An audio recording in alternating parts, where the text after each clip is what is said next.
Welcome to another episode of Kondele Headlines. Today we delve into one of the most captivating scams of the 1990s, involving one man by the name Emmanuel Nudi, famously known as Owele Ovabagana, a Nigerian scammer who orchestrated the sale of a non-existent airport for a staggering 242 million. But before we unravel how this audacious scheme unfolded, let us rewind the events leading up to the heist. Our videos require extensive research and production efforts. If you enjoy our content, please show your support by subscribing and hitting the notification bell.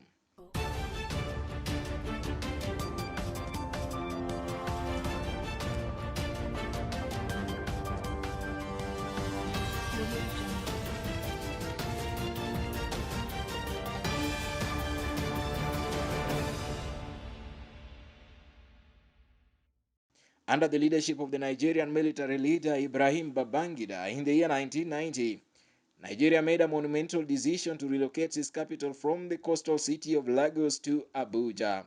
This shift meant that all the administrative operations and the key government services would transition to the newly designated capital. However, the transition process was anticipated to be gradual due to the lack of major infrastructure in the nascent city. Sensing an opportunity, numerous tycoons vied for prime real estate in the burgeoning capital city. In 1994, Emmanuel Nudi, serving as the director of the Union Bank of Nigeria, embarked on a strategic move. He began drafting proposals targeting various organizations across different countries. The proposals outlined enticing investment opportunities in the construction of an international airport in Abuja, Nigeria's newly designated capital.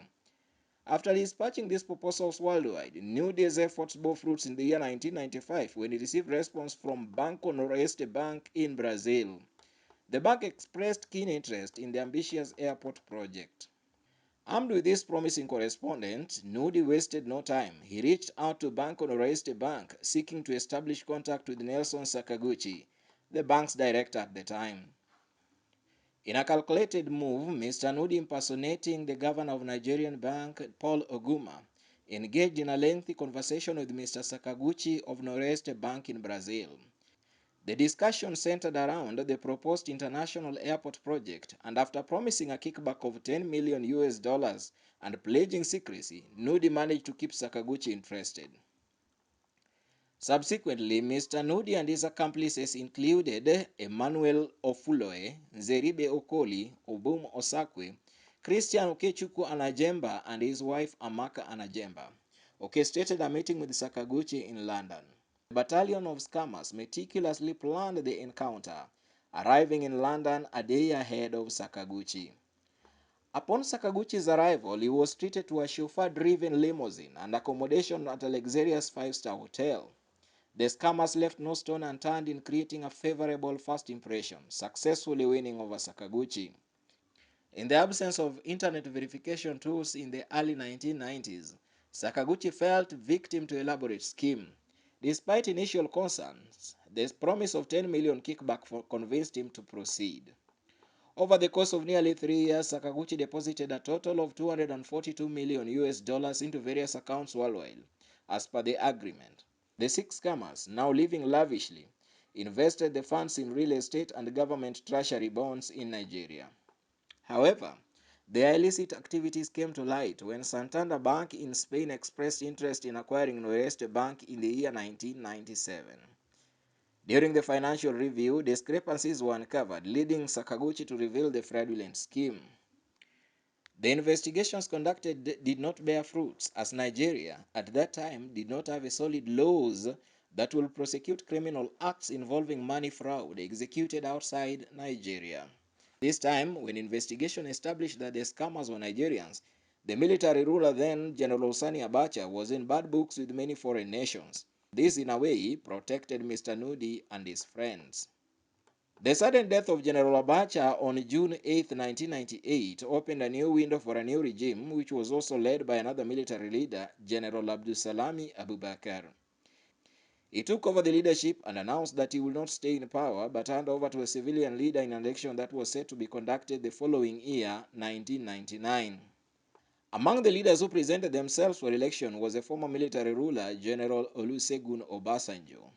General Obasanjo won the elections, and to surprise of many, General Abubakar handed over power to the general, who once served as a military ruler. While in office, General Obasanjo formed the Economic and Financial Crimes Commission that would later investigate Mr. Nudi and his friends. It was in the same year 2001 that Norwest Bank collapsed. Nelson Sakaguchi, on the other hand, was arrested at the New York's JF Kennedy Airport and subsequently transported to Switzerland for trial. After investigations in February 2004, 5 people were arrested in connection to the mega heist.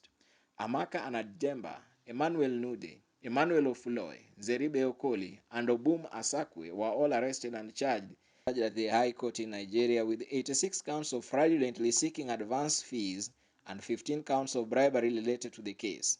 The 6th person, Christian Anajemba, died in the road accident. How genuine then was the road accident? It turned out that he had promised to tell the truth of what transpired. As you know it, when you fail to follow the script and stay in the character of the gang, yes, you go. So Christian's death was questionable. It was never an accident. They pleaded not guilty. They were immediately cautioned against bribing the court staff by Abuja High Court Judge Lawal Gumi, after it alleged that money was circulating and suspects were ready to buy their freedom.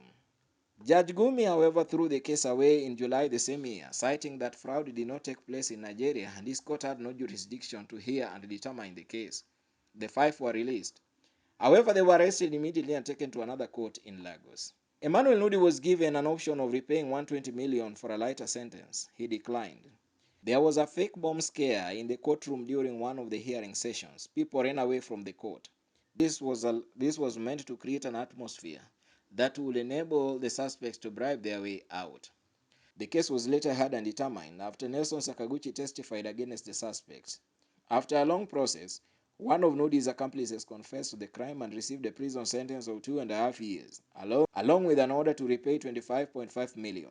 Mr. Nudi and another accomplice of his later pleaded guilty and collectively received prison sentence totaling to 25 years. His assets were also confiscated and returned to the victim. Did he serve the 25 years? No, he did not. This is Africa, and this is Nigeria to be specific.